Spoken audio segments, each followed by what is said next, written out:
I can guess that there is no real movement at this time for creating more province or provinces in the country. In contrast with the past, when we have seen very passionate movements running in Bhavalpur, former Bhavalpur state in 1969 and 70. And then we have seen that similar, almost violent movement in Hazara, part of the Khyber Pakhtunkhwa, when the 18th Amendment was passed, was being passed. And we have also seen some level of movement for separate province for urban areas of Sindh, southern Sindh. And there are times when there are some resolutions or some media statements from Pashtuns of Balochistan province to create a separate province of Pashtuns within Balochistan, which may eventually join with KP. So these kind of things we have seen in the past, but in the recent past, and at the moment, we have not seen any such demand or movement. So that's why one suspects it's not something organic, it is something orchestrated. But even then, if somebody wants to really orchestrate a debate on the subject, nothing wrong in it. One can debate it and discuss it, but it may distract us from some of the more important issues which we should be focusing on right now, like economy, like our cross-border threats, like terrorism, etc.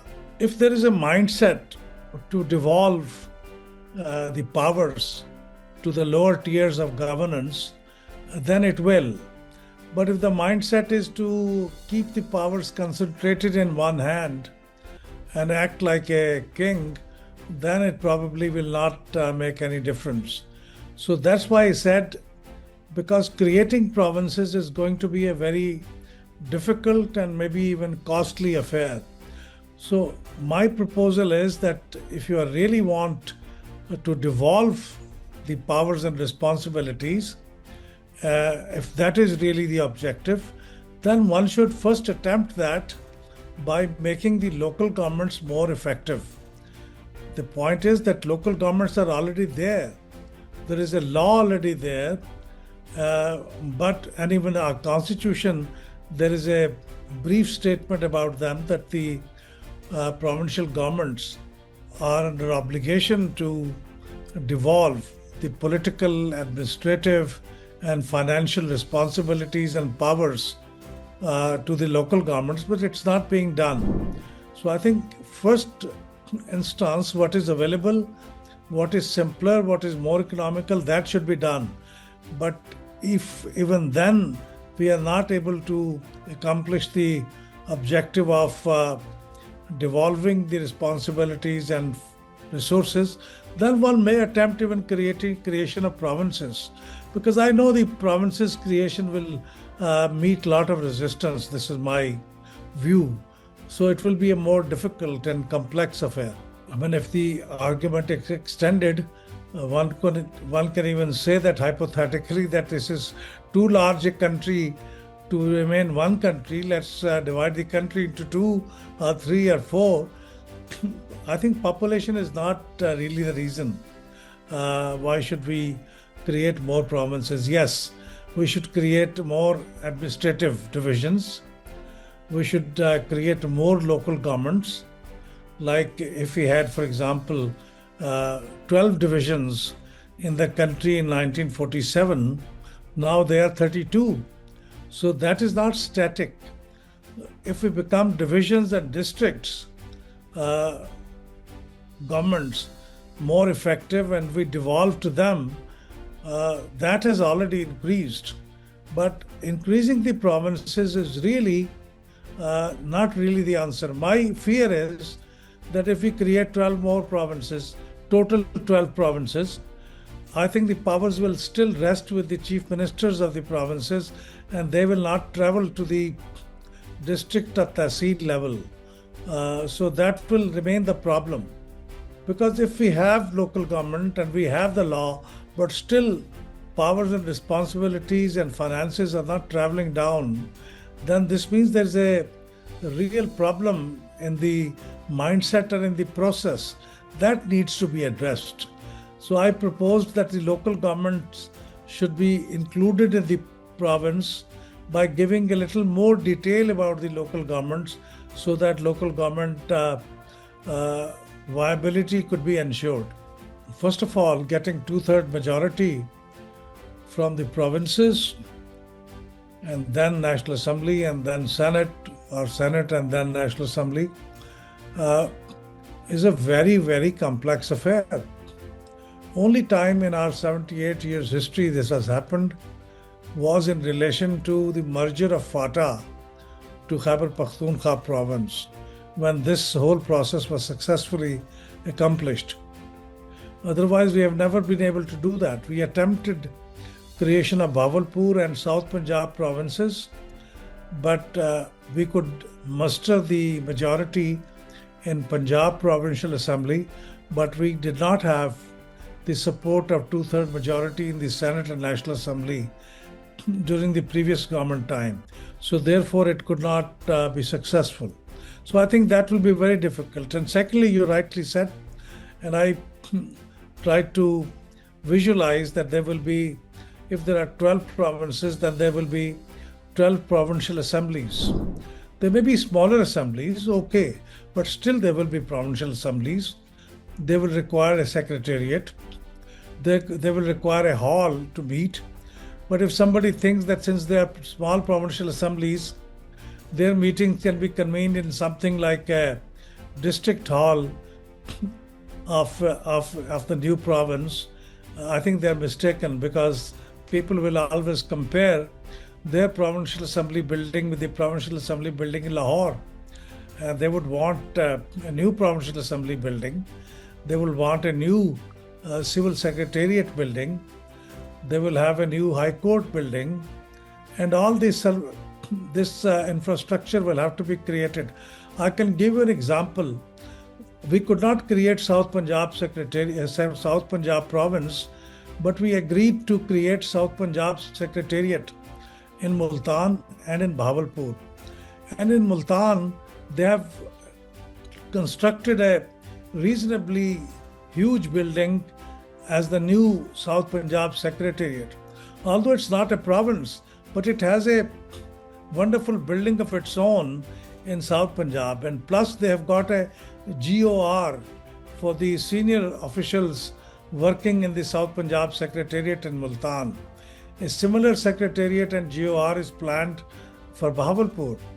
So it is not true that we will not be incurring a lot of money on creating physical infrastructure. It will have to be incurred, and it will be very expensive, I have no doubt about it.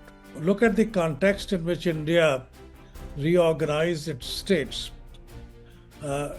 Soon after Indian independence, at that time they had 17 states, and there were a lot of demands from various segments to create separate states on the basis of language. So first such demand came in from the Madras state, and people who were Telugu speaking, they wanted to create their separate state. So eventually, after a lot of violent actions, and one of the person who was on fast unto death, he eventually died. And once he died, there were violent protests in various parts of the country, and eventually they had to succumb and create Andhra Pradesh within the former Madras state. So if there are violent protests and there are really demands for the provinces, then the state has no option but to create provinces or states. But realizing that there are various demands in India, they, instead of creating one by one, they decided to create a commission which could lay down the rules and principles for more states in India. And therefore, there was a States Reorganization Commission was formed in 1953. And that commission worked for about 22, 21 months, nearly 2 years. And they came up with a very detailed recommendations and the basis on which the states could be created. Language was one basis, but they said language cannot be the only reason to create a state. It has to be economic viability and many other things. So they eventually proposed, and imagine that from 17, the states became 14. Actually, the number of states got reduced. It was 17 at the time of independence, but after the Reorganization Commission's recommendations, a law was passed in 1956. It was called States Reorganization Act 1956, and that created 14 states in the country. So those 14 states in 1956 increased to currently 28 states. And these 28 states did not come in one go. They came gradually. Each state creation had its own rationale. And they did that. We can also do that. I'm not saying we cannot and we should not do that. But just because India had done that, just because some other countries have increased their provinces, that's not a good enough reason. Okay, we can go ahead by doing that, but let's attempt at making the local government empowered.